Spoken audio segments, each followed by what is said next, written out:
Definisi struktur ruang, di mana struktur adalah kesatuan jaringan yang lengkap dan terdiri dari elemen-elemen yang saling mempengaruhi. Dengan demikian, struktur ruang dapat berarti bagian-bagian ruang yang di dalamnya terdiri dari beberapa elemen yang saling terkait dan saling mempengaruhi.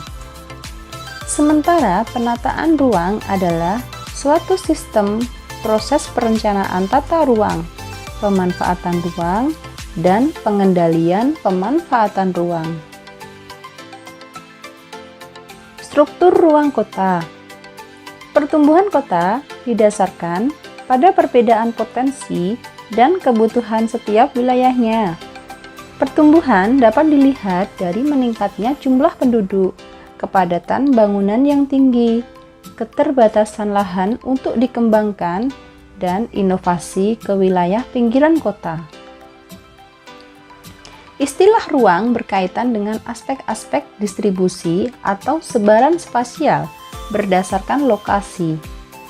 Kaitannya dengan kota sebagai bentuk interaksi yang kompleks memiliki luasan area tertentu, jumlah penduduk, sebaran penduduk, jasa, dan kegiatan ekonomi.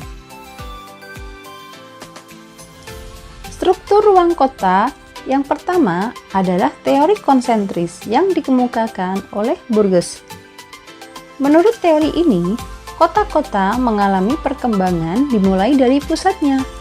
Kemudian, seiring dengan pertambahan penduduk, meluas ke daerah pinggiran atau menjauhi pusatnya.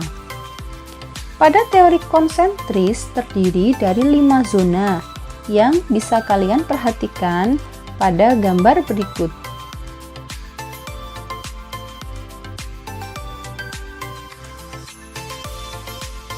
Berikut adalah penjelasan dari zona di teori konsentris.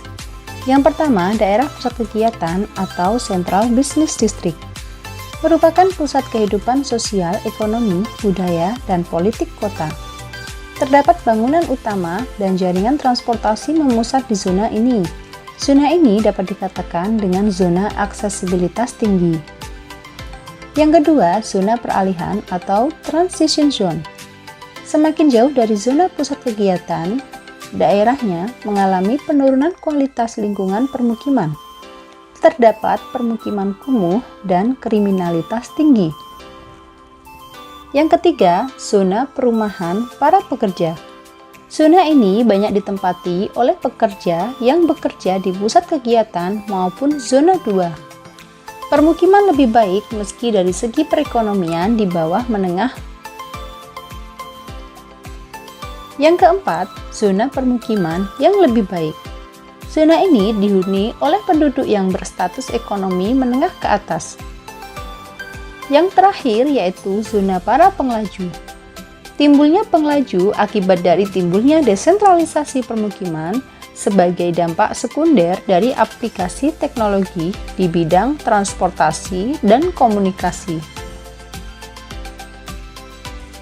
Struktur ruang kota yang kedua adalah teori sektor yang dikemukakan oleh Humberhoid. Pengelompokan penggunaan lahan kota menjulur, sehingga seperti potongan kue tar. Hal ini disesuaikan dengan kondisi geografis kota dan rute transportasinya. Nah, untuk gambar dari teori sektor bisa kalian lihat pada gambar berikut.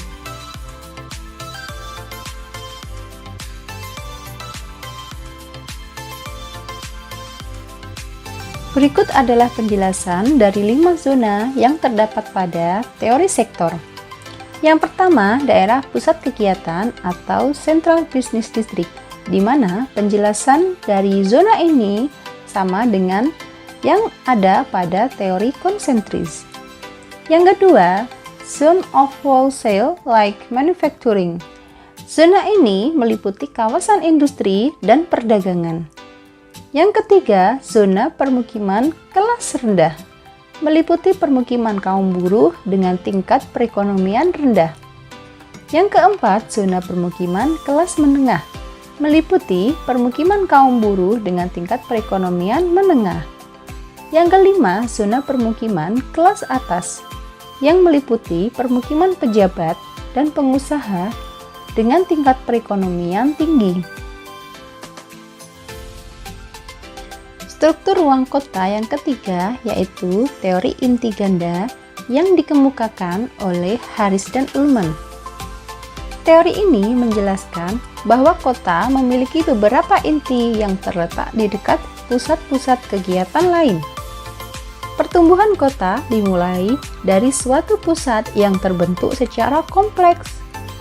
Pusat yang terbentuk secara kompleks akan mendorong terbentuknya kota-kota yang ada di sekelilingnya sebagai kutub pertumbuhan. Nah, untuk bentuk teori inti ganda bisa kalian lihat pada gambar berikut, di mana penjelasannya adalah nomor 1 yaitu daerah pusat kegiatan atau DPK atau CBD, yaitu Central Business District. Nomor 2 yaitu daerah grosir atau manufaktur. Nomor 3 yaitu daerah permukiman kelas rendah. Nomor 4 daerah permukiman kelas menengah. Nomor 5 daerah permukiman kelas tinggi. Nomor 6 daerah manufaktur berat. Nomor 7 daerah di luar DPK. Nomor 8 permukiman suburban, dan nomor 9 daerah industri suburban. Pembahasan kita selanjutnya adalah penataan ruang kota. Faktor-faktor yang mempengaruhi pengelompokan dan penyebaran jenis kegiatan di kota ada 5. Yang pertama, kondisi geografis ruang wilayah kota.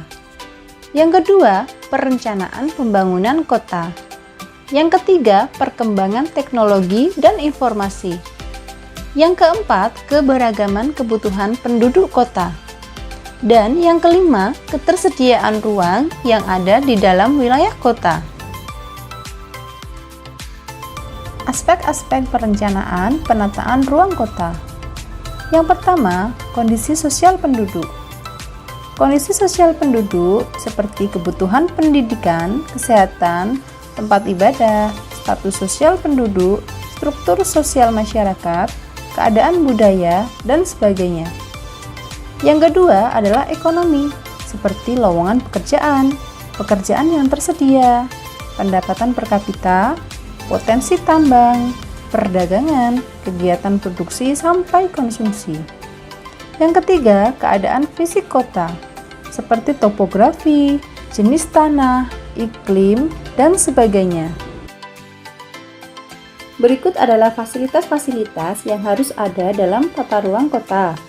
Yang pertama, fasilitas perkantoran, permukiman, pusat pendidikan, pusat perdagangan, fasilitas kesehatan, dan pusat rekreasi. Yang kedua, fasilitas umum seperti ruang terbuka hijau, sarana transportasi, air bersih, listrik, dan lainnya. Yang ketiga, taman kota, alun-alun, tempat olahraga, taman bermain, dan sebagainya.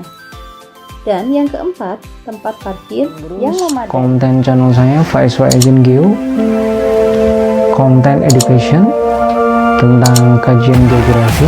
Jangan lupa like, comment, share, dan juga subscribe.